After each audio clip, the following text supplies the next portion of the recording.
बिस्मिल्लाहिर्रहमानिर्रहीम। अस्सलाम वालेकुम नाज़रीन, आप यूट्यूब चैनल देख रहे हैं। मैं इमरान खान। ये जो ख़बर अब मैं आपके सामने रख रहा हूँ ये बहुत इंपॉर्टेंट है, क्योंकि पाकिस्तानी जो हैं वो इंडिया के मामले में, कश्मीर के मामले में बहुत हसास हैं और ये सारी ख़बरें उसके साथ जुड़ी हैं। एक तो भारत का एक अखबार है द प्रिंट, और ये जो है भारत का बड़ा मकबूल अखबार है। इंडिपेंडेंट उर्दू है एक, जो बरतानिया से आता है। इन दोनों अखबारों के अंदर कुछ इंपॉर्टेंट ख़बरें छपी हैं जहाँ से इस खबर का आगाज़ होता है। एक्चुअली इन्होंने ये दावा किया, उसके बाद फिर ये खबर आगे बढ़ती चली गई। दावा ये किया गया है कि अजीत डोवल और मुईद यूसुफ के दरमियान, अजीत डोवल नरेंद्र मोदी के नेशनल सिक्योरिटी एडवाइज़र हैं भारत में, और मुईद यूसुफ जो हैं वो इमरान खान साहब के नेशनल सिक्योरिटी एडवाइज़र हैं पाकिस्तान में। इन दोनों के दरमियान मुज़ाकरात की एक पूरी सीरीज़ हुई है, आपस में बातचीत करते रहे हैं, लेकिन ये खुफिया रखे गए थे। और उनके नतीजे में DGMOs यानी डायरेक्टर जनरल मिलिट्री ऑपरेशंस की सतह पे एक अंडरस्टैंडिंग कायम हुई है पाकिस्तान और भारत की फ़ौज के दरमियान। और उसका मकसद यह है कि एक सीज़ फायर हो जाए, और आइंदा अगर कोई वायलेशन होती है या कोई शिकायत होती है तो मकामी सतह के ऊपर जो कमांडर्स मौजूद हैं वो फ्लैग मीटिंग्स कर सकते हैं। दीगर बहुत सारे मैकेनिज्म होते हैं, हॉटलाइंस मौजूद होती हैं। तो आइंदा इंडिया और पाकिस्तान लड़ाई से, झड़प से, शेलिंग से और फायरिंग से बच जाएं, भारतीय फौजी भी और पाकिस्तान के फौजी भी। तो एक अमन व अमान के लिए, सीज़ फायर के लिए एक मैकेनिज्म दोबारा एक्टिव किया गया है, बल्कि इसको रीएक्टिव किया गया है। 2003 में मुशर्रफ साहब के दौर में किया गया था। ये 2013-14 तक अच्छा काम करता रहा। उसके बाद फिर खिलाफ वर्जियाँ शुरू हुई और बहुत ज़्यादा लाइन ऑफ कंट्रोल के ऊपर झगड़ा शुरू हुआ, तो फिर ये इफ़ेक्टिव नहीं रहा। अब 2021 में 24 और 25 फरवरी की दरमियानी रात से ये इफ़ेक्टिव हो गया। तो इसको बड़ी अच्छी खबर के तौर पे देखा जा रहा है। मैं 2-3 चीज़ें आपके सामने रखूंगा, फिर मैं आपको बताता हूँ एक्चुअली हुआ क्या है। नंबर 1 तो ये डेवलपमेंट हुई है कि DGMOs की सतह के ऊपर अंडरस्टैंडिंग बन गई है पाकिस्तान की फ़ौज की भारतीय फ़ौज के साथ कि अब हम नहीं लड़ेंगे, और लड़ाई और जो शिकायत हैं, अगर कुछ खिलाफ वर्जियाँ हो रही हैं तो उनसे हर मुमकिन अब हमने बचना है, लड़ाई नहीं करनी। नंबर 2 जो है, जो चीज़ तय पाई है, वो कहा जा रहा है इस अखबार के मुताबिक कि भारत ने मुखालफत की थी, पाकिस्तान के अंदर सार्क कॉन्फ्रेंस होने वाली थी। सार्क कॉन्फ्रेंस पाकिस्तान में होनी थी 2016 में, लेकिन उड़ी में भारतीय फौजियों के ऊपर मुजाहिदीन ने अटैक किया, कश्मीरी मुजाहिदीन ने, और 19 भारतीय फौजी मारे गए।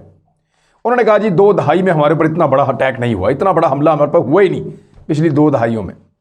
लिहाजा वो प्रोटेस्ट में चले गए और उन्होंने सार्क की जो पाकिस्तान में होने वाली कॉन्फ्रेंस थी उसको मनसूख करवा दिया उस वक्त।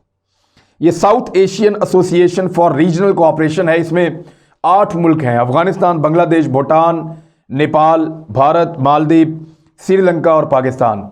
ये 8 मुल्क बन के सार्क ममालिक बनते हैं। भारत इसके ऊपर ज़रा कंट्रोल करना चाहता है, तगड़ा मुल्क है, बड़ा मुल्क है, लेकिन टोटल 2 अरब की पॉपुलेशन है इस खित्ते की जो सार्क ममालिक में आती है, और ये तंजीम 2 अरब की पॉपुलेशन की नुमाइंदा तंजीम है।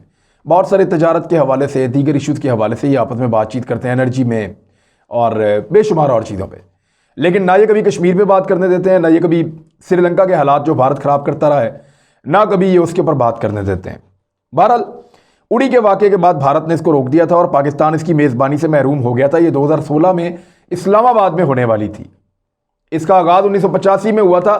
पहली इसकी कॉन्फ्रेंस हुई थी बांग्लादेश, ढाका में, बांग्लादेश के दारुल हुकूमत में 1985 में, और उसके बाद से लगातार ये होती रहती हैं इसकी मीटिंग। कोई 19वां इजलास है जो पाकिस्तान में होना था। सार्क कॉन्फ्रेंस की 19वीं कॉन्फ्रेंस है जो पाकिस्तान में हो रही थी। भारत ने मना करवा दिया था। अब भारतीय अखबार ये दावा कर रहा है कि पाकिस्तान और भारत के बीच में मामला इतने तय पा गए हैं कि भारत सार्क कॉन्फ्रेंस की हामी भर रहा है, और इस्लामाबाद में 19वीं सार्क कॉन्फ्रेंस होने वाली है आइंदा चंद महीनों में। और साथ ही साथ ये भी लिखा है कि नरेंद्र मोदी के पाकिस्तान आने के इम्कानात होंगे।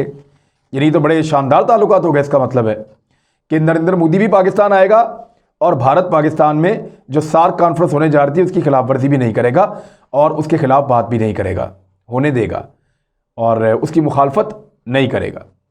तीसरी चीज़ जो एक और है, और ये मुख्तलिफ सोर्सेज ने कही है, इमरान खान साहब ने जब 370 का खात्मा हुआ था, भारत ने किया था मकबूजा कश्मीर में 5 अगस्त 2019 को, तो खान साहब ने जो सफारती ताल्लुकात थे उनको डाउनग्रेड कर दिया था, यानी सफारती ताल्लुकात मुनक़ता कर दिए थे भारत के साथ। उस वक्त जो हाई कमिश्नर थे वो बुलवा लिए गए थे, जो भारतीय हाई कमिश्नर उसका नाम है अजय बसारिया, वो चले गए थे कनाडा, जबकि पाकिस्तानी हाई कमिश्नर जिनको जाना था भारत में मोइनुल हक, वो चले गए थे चाइना। तो दोनों के पास हाई कमिश्नर इनके मुल्कों में उन्होंने नहीं भेजे हुए एहतजाजन। जब ये भारत ने ख़त्म किया 370 को, तो इमरान खान साहब ने ये एहतजाज किया था कि इस मुल्क के साथ हम क्या ताल्लुकात रखें और क्या आगे बढ़ाएं जो कश्मीरियों के ऊपर जुल्म कर रहा है, कर्फ्यू लगा रहा है, उनके हुकूक उनसे छीन रहा है। ये इमरान खान साहब ने कहा था। और अब इतलात के मुताबिक भारत अपना हाई कमिश्नर भेजेगा और पाकिस्तान भी मुकर्रर करेगा अपने नुमाइंदगान भारत में। लिहाजा दोनों जो हैं वो एक दूसरे के साथ ताल्लुकात अच्छे बनाने जा रहे हैं। अगर इन दो अखबारात की खबरों को देखें तो सार्क कॉन्फ्रेंस भारत मुखालफत ख़त्म कर रहा है, नरेंद्र मोदी पाकिस्तान में आने की बात कर रहे हैं, सफारती ताल्लुकात मुकम्मल तौर पे बहाल हो रहे हैं, DGMOs की सतह के ऊपर एक कामयाबी हासिल हुई है और भारत और पाकिस्तान के बीच में एक सीज़ फायर हो गई है। लेकिन ये सारी चीज़ें ख़राब क्यों हुई थी, किसी ने सोचा? या पाकिस्तान ने सफारती ताल्लुकात क्यों कम किए थे, किसी ने सोचा? वो इसलिए किए थे कि कश्मीरी बहन भाइयों को मार पड़ रही थी, उनके हुकूक छीने जा रहे थे। तो क्या इमरान खान साहब या उनकी हुकूमत या पाकिस्तान के आर्मी चीफ ये बताना पसंद करेंगे कि क्या उन्होंने कश्मीरियों को उनके हुकूक दिलवा दिए? क्या आज कश्मीर के अंदर से हालात बेहतर हो गए हैं? क्या कश्मीर में 370 जो है वो बहाल हो गई है?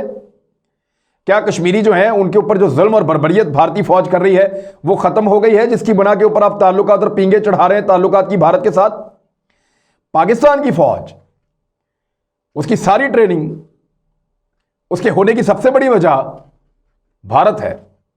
हमारे DGISPR ने कहा था, बड़ा साफ कहा था, उन्होंने कहा था कि हमने तो सारी ट्रेनिंग ही भारत को ज़हन में रख के की हुई है, हमारा तो काम ही आपको पढ़ना है और आपको सीखना है और हम आपको तो मुंह तोड़ जवाब देंगे। तो जिनके लिए फौज है और जो फौज का वाहिद मकसद है कि कश्मीर को आज़ाद करवाना और भारत से दिफा करना, अगर उनके साथ आप ऐसे मुआहदे कर रहे हैं कि जनाब उन्हें आपके साथ लड़ाई में जाना ही नहीं है और कश्मीरियों को वो लगातार मार रहा है, पीस रहा है, दबा रहा है। अब नरेंद्र मोदी वो कश्मीर का दौरा कर रहे हैं और उनके दौरे के लिए वहां पे कर्फ्यू लगाए जा रहे हैं, कश्मीरियों के ऊपर जुल्म और बर्बरियत हो रही है और भारत और पाकिस्तान की फौजें आपस में मुआहदे कर रही हैं। तो ये मुआहदा जो है ये हो गया है भारत और पाकिस्तान के बीच में DGMOs की सतह के ऊपर, नंबर 1। नंबर 2, जो सफारती अमले हैं वो भी अपनी अपनी जगह पे पहुंच जाएंगे, तो डिप्लोमेटिक रिलेशंस पूरी तगड़े तरीके से वापस बहाल हो जाएंगे। इंडिया सार्क की मुखालफत बंद कर देगा और शायद नरेंद्र मोदी भी पाकिस्तान आ जाएगा। लेकिन याद रखिएगा, नरेंद्र मोदी अब तो पाकिस्तान वैसे नहीं आएगा जैसे पहले आया था। यानी पहले तो अचानक अपनी ख्वाहिश पे ही आ गया था, मियां नवाज शरीफ साहब ले आए थे अपने घर पे, ना किसी फौज को पता, ना किसी इदारे को पता, ना किसी फॉरेन ऑफिस को पता, ना कोई ऑफिसर बीच में, ना कोई प्रोटोकॉल्स। वो तो एक अजीबोगरीबी काम हुआ था जिसकी गुंजाइश नहीं हो सकती ऐसे दो मुल्कों में। मियां नवाज शरीफ साहब का तो बहुत बड़ा ब्लंडर था। लेकिन अब ये हुकूमत जो है जिन्होंने ताल्लुकात मुनक़ता किए थे ये कहकर के हम कश्मीरियों का हक दिलाएंगे, तो कश्मीरियों को तो उनका हक मिला ही नहीं। तो किस बुनियाद पे आप भारत के साथ ताल्लुकात बहाल कर रहे हैं? किस बुनियाद के साथ आप उनके साथ अमन की पींगे चढ़ा रहे हैं? अमन होगा तो सबके लिए होगा, कश्मीरियों के लिए भी होगा, पाकिस्तानियों के लिए भी होगा। अभी थोड़े दिन पहले आपने डोजियर जमा कराया कि पाकिस्तान में भारत जो है वो दहशतगर्दी करता है, रोज करता है। पाकिस्तान में दहशतगर्दी के तमाम वाकयात के पीछे भारत है, आपने डोजियर जमा कराया। अब आप उनके साथ ताल्लुकात बहाल कर रहे हैं कुछ भी अचीव किए बगैर, कुछ भी अचीव किए बगैर। या तो आप ये दावा करें कि कश्मीरियों को हमने उनका हक ले दिया, या आप ये दावा करें कि भारत आज के बाद पाकिस्तान में दहशतगर्दी नहीं करेगा। लेकिन इसके बावजूद उनके साथ मुआहदे किए जा रहे हैं, ताल्लुकात बढ़ाए जा रहे हैं और भारत भी आगे बढ़ रहा है। ये ऐसा दिखाई देता है कि शायद दोनों तरफ के लोगों ने कोई फार्मूला बना लिया है और कुछ सोच लिया है कि इस तरीके से हम कश्मीर का मसला हल कर देंगे और ये भारत को मिलेगा और ये पाकिस्तान को मिलेगा। इसमें कुछ ऑप्शंस मौजूद हैं, जिसमें एक ऑप्शन जो है वो परवेज़ मुशर्रफ की भी थी। परवेज़ मुशर्रफ ने एक फार्मूला दिया था मनमोहन सिंह के साथ मिलकर अपने दौरे हुकूमत में, और इसके 4 नुकात थे। वो चारों मैं आपके सामने रखता हूं। आज के दौर में ये काबिल कबूल हैं या नहीं है, इसका फैसला आप कर लें। नंबर 1, डीमिलिटराइजेशन और फेज्ड विड्रॉल ऑफ ट्रूप्स। उन्होंने कहा जी कि डीमिलिटराइजेशन की जाए, फौजों को वहां से निकाला जाए और फेज वाइज निकाला जाए, थोड़ा थोड़ा करके मुख्तलिफ फेजेस में भारत मकबूजा कश्मीर से फौजें निकाले और पाकिस्तान आज़ाद कश्मीर से फौजों को पीछे हटाए। दूसरा, there will be no change of borders और Kashmir, however people of Jammu and Kashmir will be allowed to move freely across the line of control. वो ये कह रहे हैं कि जो कश्मीर की बाउंड्रीज है उसके अंदर कोई तब्दीली नहीं होगी। जो कश्मीर है उसका अपना जो एक हदूद अरबा है उसके अंदर कोई तब्दीली। अब कश्मीर में तो कश्मीरी कहते हैं कि गिलगित बल्तिस्तान का इलाका भी वो क्लेम करते हैं आज़ाद कश्मीर का इलाका, फिर वो कहते हैं कि मकबूजा कश्मीर का पूरा इलाका, जम्मू और वादी का इलाका, कारगिल का इलाका, इवन लद्दाख का एरिया जो है वो भी सारा कश्मीर का वो क्लेम करते हैं। वो ये कह रहे हैं कि ये जो पूरा का कश्मीर का बॉर्डर एरिया है ये ऐसे ही रहेगा और इस पूरे खित्ते के लोगों को हर लाइन के दूसरी तरफ यानी इंडिया वाली साइड पे या पाकिस्तान वाली साइड पे मकबूजा कश्मीर में, आज़ाद कश्मीर में आने जाने की मुकम्मल आज़ादी हासिल होगी। जिसका दिल चाहे आए और जाए, लेकिन वो कश्मीरी होने चाहिए। Number 3, self governance without independence, यानी आप उनको मुकम्मल तौर पे आज़ादी बेशक ना दें लेकिन उनकी सेल्फ गवर्नेंस होनी चाहिए। यानी ये होना चाहिए कि आज़ाद कश्मीर में आज़ाद कश्मीर के लोग गवर्नेंस करें, मकबूजा कश्मीर में वहां के लोग गवर्नेंस करें और अगर वो एक दूसरे की मदद करना चाहें तो करें, बिल्कुल। तो सेल्फ गवर्नेंस भी उनकी एक होनी चाहिए। नंबर 4 पॉइंट ये था कि a joint supervision mechanism in Jammu and Kashmir involving India, Pakistan and Kashmir. कहेंगे एक मुश्तरका सुपरविजन का एक मैकेनिज्म बनाया जाए जो इस पूरे रीजन की सुपरविजन करे। उसके अंदर पाकिस्तान भी हो, उसके अंदर भारत भी हो और उसके अंदर कश्मीरी भी हो। तो इस तरीके से एक पूरा सिस्टम बनाया जाए कश्मीर के लिए। मुशर्रफ साहब ने 4 पॉइंट दिए थे, मनमोहन सिंह इस पे इत्तफाक कर रहे थे और ये मसला हमेशा के लिए उस दौर में हल हो सकता था। लेकिन क्या अब यही होगा? अगर यही होगा तो 370 का खात्मा क्यों हुआ?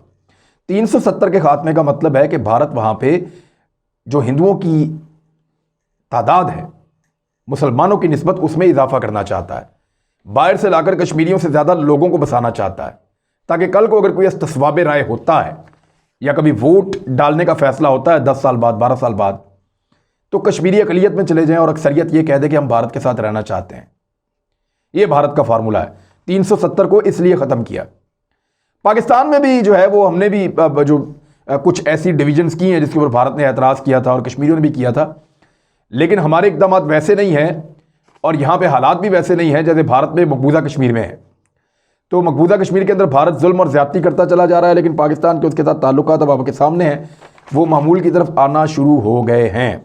ये वो वक्त है जब तुर्की आवाज़ उठा रहा है, ईरान आवाज़ उठा रहा है, पाकिस्तान आवाज़ उठा रहा है कश्मीरियों के लिए, कश्मीरी मुजाहिदीन जोर लगा रहे हैं अपनी आज़ादी के लिए, कश्मीर के अवाम जो हैं वो सरापा एहतजाज हैं और वो आज़ादी मांग रहे हैं। उस वक्त भारत के साथ अगर पाकिस्तान ताल्लुकात यकतरफा तौर पे बढ़ाएगा, यानी मैं ये नहीं कह रहा कि ताल्लुकात नहीं होने चाहिए, मैं कोई जंग में भी नहीं धकेलना चाह रहा, कोई ज़रूरत नहीं है जंग करने की, लेकिन कम से कम जो आपने एक टोकन प्रोटेस्ट किया था, जो सबसे कमज़ोर प्रोटेस्ट था वो हमारा ये था कि हम ताल्लुकात यहाँ बात ही नहीं करते जी आपसे। आपने कश्मीरियों के साथ जुल्म किया, आपने उनके कवानीन जो हैं उनसे छीन लिए, आपने उनके हक पे डाका डाला, हम आपसे बात ही नहीं करते, जाएं। तो भारत ने कहा जी ठीक है, हमने ना करें बात। थोड़ी देर से बाद अब उनसे बात करना शुरू हो गए हैं, हालांकि वो डाका उन्होंने अभी तक डाला हुआ है। मैं ये कह रहा हूं या तो कुछ तब्दील करवाते कश्मीर में, तब अपनी पोजीशन से वापस हटते, या ये पोजीशन पाकिस्तान लेता ही ना। तो एक इतनी बेहतरीन पोजीशन है, यानी मैदान जंग में हमने जब जब कोई कामयाबी हासिल की है, हमने टेबल के ऊपर भारत से मार खाई है। कारगिल में हम कश्मीर लेने वाले थे, मैदान जंग में टेबल के ऊपर हार के आ गए। अब यहां पे हमने पिछले साल 2 साल हो गए, भारत को जो है वो बड़ी ब्लडी नोज के साथ वो गया था, उसको हमने उसका तैयारे गिरा दिए थे, बहुत बुरी हालत की थी, हमने मैदान के अंदर फतह हासिल की, लेकिन अब टेबल पे अब फिर वही हो रहा है। अमन सबको पसंद है, लेकिन अमन सबके लिए होना चाहिए, सिर्फ पाकिस्तान के लिए नहीं, पाकिस्तानियों के लिए नहीं, कश्मीरियों का भी अमन पे उतना ही हक है। उनकी बड़ी कुर्बानियां हैं और उन्होंने बड़ी जानें कुर्बान की हैं।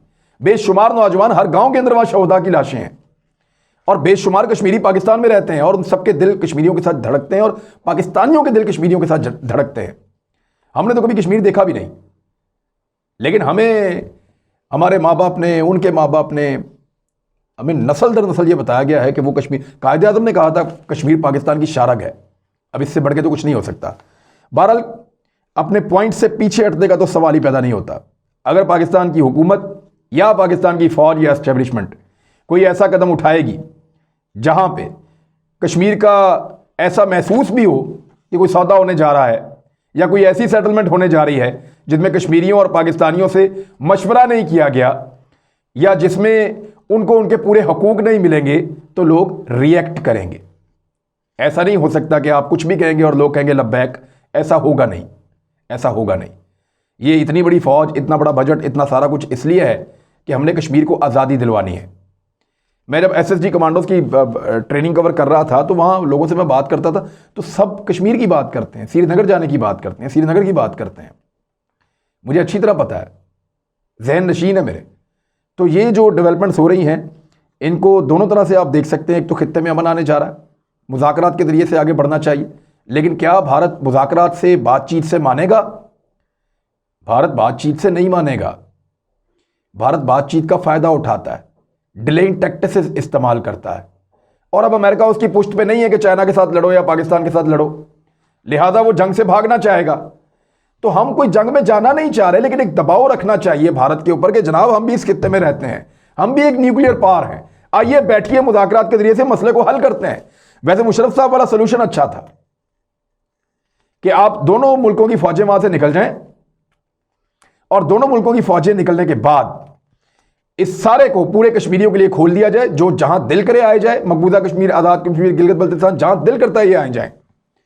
फिर इनकी अपनी गवर्नेंस हो इनके अपने इलाके में, और इनकी निगरानी के लिए पाकिस्तान, इंडिया और कश्मीरी मिलकर एक मैकेनिज्म तैयार करें, और फिर आहिस्ता आहिस्ता ये खित्ता खुद ही अमन का गहवारा बन जाएगा। सारे मामला हल हो जाएंगे। हमारे और भारत के बीच में लड़ाई की एक वजह यह है, और तो लड़ाई कोई नहीं भारत के साथ।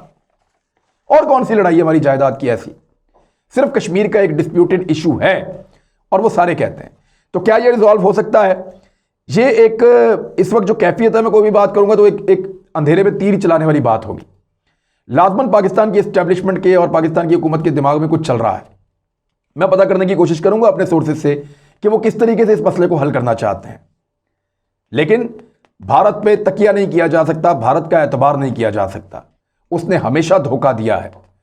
इंडियन क्रॉनिकल्स आपको याद है, थोड़ा अर्सा पहले पकड़े गए। पूरी दुनिया में उसने पाकिस्तान को बदनाम करने के लिए धोखा दिया।